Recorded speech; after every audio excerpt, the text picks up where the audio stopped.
Mau kan jika klien Anda menjadikan Anda sebagai agen terfavoritnya, didukung 1000% oleh nasabah Anda sehingga nasabah Anda mengenalkan Anda ke koleganya dengan bangga.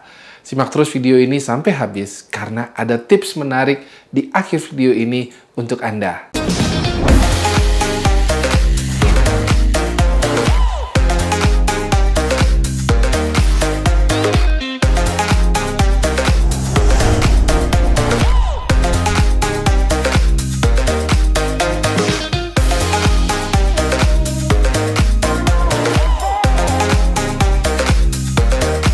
Semangat pagi, agen-agen profesional, agen-agen juara dimanapun Anda berada. Senang sekali Anda bisa tetap dalam keadaan sehat sehingga bisa menyimak video ini. Yes, seperti saya katakan tadi, Anda tentunya ingin untuk menjadi agen terfavorit dari klien Anda. Sudah biasa untuk dapat referensi dari klien atau nasabah, tapi mendapatkan predikat sebagai agen terfavorit, paling disukai oleh nasabah, itu baru luar biasa. Nah, pastinya sudah harus terbentuk hubungan yang baik. Sudah ada kepercayaan dari nasabah. Dan untuk menumbuhkan kepercayaan nasabah, saya yakin Anda sudah tahu rumusnya. Ya, pertama, tentunya bersikap profesional. Bukan pada saat sudah jadi nasabah, tapi sejak prospecting, sejak belum menjadi nasabah. Ya, Anda harus menunjukkan profesionalitas. Datang tepat waktu, banyak mendengar, bukan banyak jualan, ya.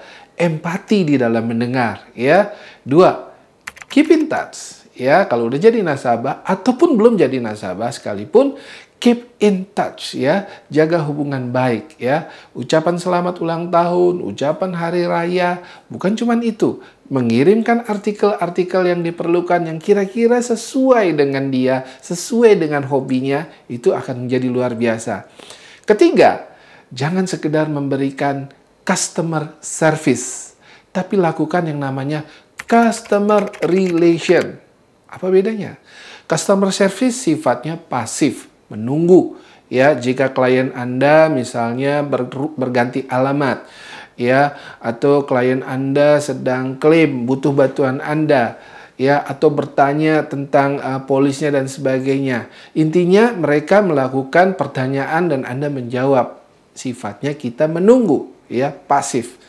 Sementara kalau customer relation sifatnya Anda yang harus proaktif, yaitu dengan memberikan layanan yang mungkin tanpa diminta. Seperti tadi, mengirimkan artikel-artikel yang bermanfaat, ya. Mungkin tidak berkaitan dengan asuransi, tapi mungkin berkaitan dengan perencanaan keuangan yang lain, ya, informasi-informasi mengenai pendidikan anaknya dan sebagainya, ya. Juga tentunya update perkembangan nilai tunai polis tanpa berusaha menjual sesuatu, ya.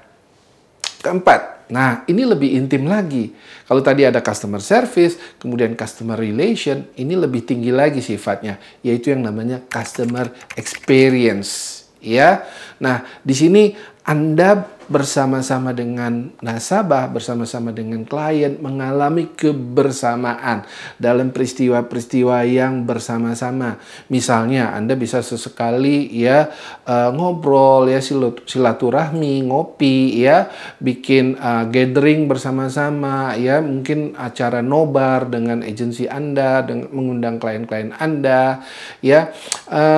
Yang juga harus Anda lakukan adalah kalau Anda pergi ke luar negeri karena mungkin perjalanan insentif, Anda mencapai sesuatu. Nah, jangan lupa untuk memberikan oleh-oleh atau mengirimkan minimal kartu, ya, kartu yang unik. Nah, ini saya membiasakan diri kalau kebetulan saya mendapatkan perjalanan ke luar negeri, saya sudah menyiapkan label-label nama, ya, label-label nama dari Jakarta. Saya sudah siapkan. Nah, begitu di sana saya membeli kartu pos, ya, yang ciri khas di sana, lalu saya tempel dan saya tulis tangan ucapan terima kasih, bla bla bla dan seterusnya, lalu saya poskan di kantor pos setempat sehingga memperoleh cap dari luar negeri, ya, sehingga itu merupakan satu surprise buat mereka. Wow, ya, dapat kiriman dari Eropa, dapat kiriman dari Australia dan sebagainya. Itu merupakan suatu hal yang sepele, ya, nilainya juga nggak mahal, tapi merupakan suatu pengalaman yang menarik, ya, bahwa Anda memberikan perhatian seperti itu buat mereka itu luar biasa, ya. Nah, kadang-kadang Anda tahu makanannya maksudnya hobi makanannya apa, juga bolehlah ya sesekali membawakan makanan kesukaan mereka ya. Itu namanya customer intimacy atau customer experience ya. Tapi ingat ya, jangan sampai terlalu jauh ke masalah-masalah personal mereka. Kalaupun mereka menceritakan masalah-masalah personal, jadilah pendengar yang baik, yang empati. Jangan bersikap pro atau kontra. Jangan ikut menjudge, ya, menghakimi, memvonis, menilai orang atau keadaan tertentu sebagai baik, buruk, benar, salah. Cukup dengerin aja, karena kadang-kadang orang hanya butuh didengarkan, ya.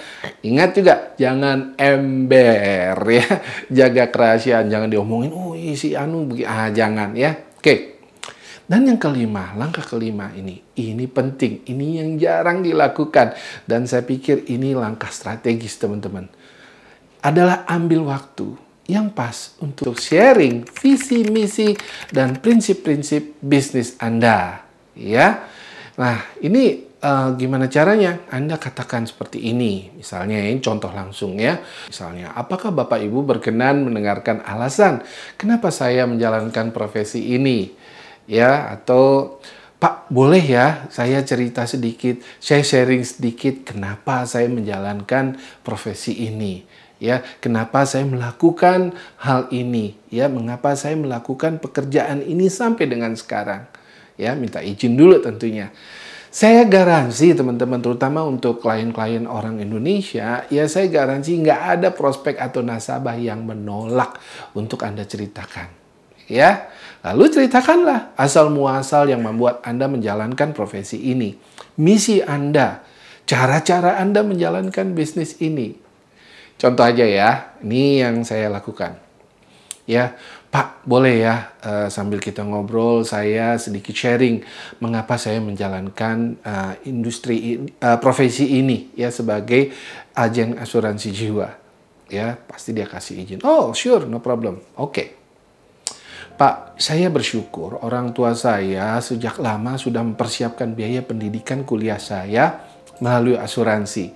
Sehingga akhirnya saya bisa kuliah di tempat yang saat itu lumayan mahal, Pak. Meskipun orang tua saya bukan orang yang kaya, ya, tapi ya cukuplah. Nah, saat saya kuliah, saya juga melihat beberapa teman yang terpaksa berhenti karena terjadi musibah terhadap orang tuanya ataupun anggota keluarganya dan kehidupan mereka menjadi sulit. Disitulah saya sungguh merasakan pentingnya seseorang punya perlindungan asuransi yang baik. Nah, kemudian seiring waktu setelah saya menikah dan akhirnya putri kami lahir, maka saya mulai mencari asuransi untuk memberikan perlindungan untuk perencanaan pendidikan putri saya. Disitulah saya lebih mengenal produk, ya, mulai mempelajari produk-produk asuransi dan apa saja jasa asuransi yang menurut saya dapat memberikan perlindungan pada banyak keluarga. Dan akhirnya saya putuskan, Pak, untuk jadi agen asuransi jiwa. Kebetulan teman saya pada saat itu mengajak untuk mengetahui apa saja potensi bisnis di asuransi jiwa. Misi saya adalah untuk membantu sebanyak-banyaknya orang atau keluarga memiliki perlindungan asuransi yang memadai. Dan tugas saya terutama adalah memberikan edukasi ke sebanyak orang mengenai pentingnya perlindungan. Nggak masalah buat saya apakah mereka menjadi klien saya atau tidak. Yang penting mereka betul-betul paham pentingnya asuransi ini bagi mereka ataupun keluarga mereka. Dan dalam merancang program perlindungan juga akan selalu mengacu pada kepentingan mereka, bukan kepentingan saya. Dan dalam perjalanan setelah saya menjalani profesi ini selama beberapa waktu, saya sudah begitu banyak menemukan nasabah atau membantu nasabah yang terkena musibah dan keluarganya akhirnya bisa tetap hidup layak dan bisa tetap optimis akan masa depan mereka. Ini semua makin membuat saya bertahan di industri ini. Nah, teman-teman, itulah kurang lebih jika saya share mengenai visi misi saya. Tentunya teman-teman bisa lakukan dengan kisah-kisah yang lain yang benar-benar dari kedalaman hati teman-teman sendiri, ya. Nah, akhirnya di bagian akhir ini tips yang saya janjikan di awal video ini, ya. Siap-siap ya. Tahu nggak Anda bahwa sharing visi misi ini juga sangat ampuh untuk proses rekrutmen? Iya. Jadi alih-alih sekedar menceritakan potensi bisnis, potensi income, ya, dan lain-lain, ya, sangat-sangat saya anjurkan untuk Anda menceritakan alasan kenapa Anda bergabung dan mengapa Anda bertahan di profesi ini. Ya, saya rasa, dan bukan saya rasa, saya sudah melakukannya dan beberapa orang memang akhirnya lebih tertarik karena bentuknya cerita, tidak menggurui, saya hanya sharing. Ya, itu teman-teman. Semoga Anda juga bisa menggunakannya dalam rangka rekrutmen. So, teman-teman, simak terus video-video Tanya Eka selanjutnya. Dan buat yang belum subscribe, keterlaluan juga ya. Silahkan langsung subscribe dan nyalakan loncengnya. Sudah ada banyak video, tips, ya, motivasi, juga wawancara dengan para agent juara maupun leader-leader yang juara. Ya, daftar lengkapnya silahkan klik link yang ada di deskripsi ya. Nah, teman-teman, kalau Anda mendapatkan manfaat dari video ini, silahkan like dan share kepada teman-teman agent Anda. Tetap berlatih, tetap produktif, dan jaga kesehatan. Saya yakin Anda akan jadi agent yang juara.